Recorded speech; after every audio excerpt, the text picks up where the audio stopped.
15টা পদকেৰে অসমৰ খেলুৱৈৰ চমক ইণ্ডো নেপাল আন্তঃৰাষ্ট্ৰীয় টং ইলমুডু মাৰ্চিয়েল আৰ্টৰ সামৰণি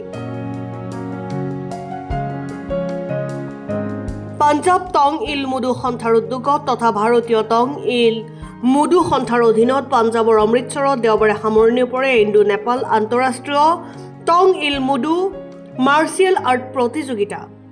এই প্ৰতিযোগিতাত ভাৰতৰ 15খন ৰাজ্যৰ 325 গৰাকী খেলুৱৈ আৰু নেপালৰ 42 গৰাকী খেলুৱৈ মুঠ 367 গৰাকী খেলুৱৈয়ে অংশগ্ৰহণ কৰে। এই খেলত অসম টং ইলমুডু সন্থাৰ পৰা 22জনীয়া ল'ৰা-ছোৱালী খেলুৱৈয়ে অংশগ্ৰহণ কৰিছিল। অসম দলে 4টা সোণৰ 4টা ৰূপৰ আৰু 7টা ব্ৰঞ্জৰ পদকেৰে বিশেষ সফলতা লাভ কৰে। সামৰণি অনুষ্ঠানত উপস্থিত থাকে ভাৰতীয় টং ইলমুডু সন্থাৰ সভাপতি সুধীৰ মল্লিক আৰু সম্পাদক প্ৰধান সতীশ চৌধুৰী।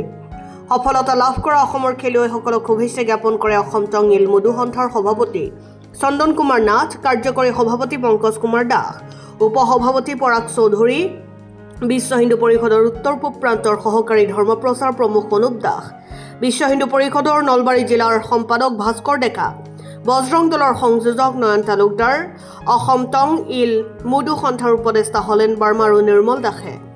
অসমৰ খেলুৱৈৰ দলটোক নেতৃত্ব দিছিল ধীৰাজ বসুমতাৰী আৰু আন্তঃৰাষ্ট্ৰীয় খেলুৱৈ ধৰ্মেশ্বৰ হালৈ।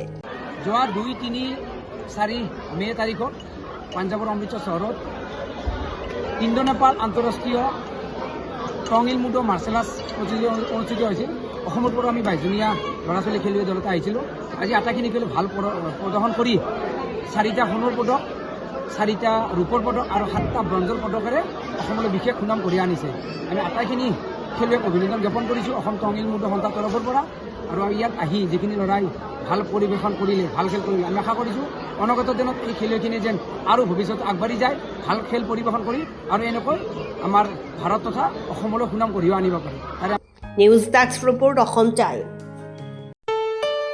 ঘৰত আনন্দ আৰু সম্পৰ্কৰ চমক বজাই ৰাখিবলৈ জৰুৰী হৈছে সকলো আনন্দময় মুহূৰ্তত মৰমৰ উপহাৰ দিয়াটো। সেইবাবে মধুশ্ৰী জুৱেলাৰ্ছে আনিছে সকলো ৰঙীন ক্ষণৰ বাবে বিশেষ গহনা। হীৰাৰে হওক, সোণৰে হওক বা ৰূপৰে হওক, শ্ৰেষ্ঠ ডিজাইনছ আৰু হলমাৰ্কযুক্ত গহনাই ৰাখে সম্পৰ্কক নিখুঁত। তেনেহ'লে আজিয়ে আনক আনন্দ মধুশ্ৰী জুৱেলাৰ্ছৰ সৈতে।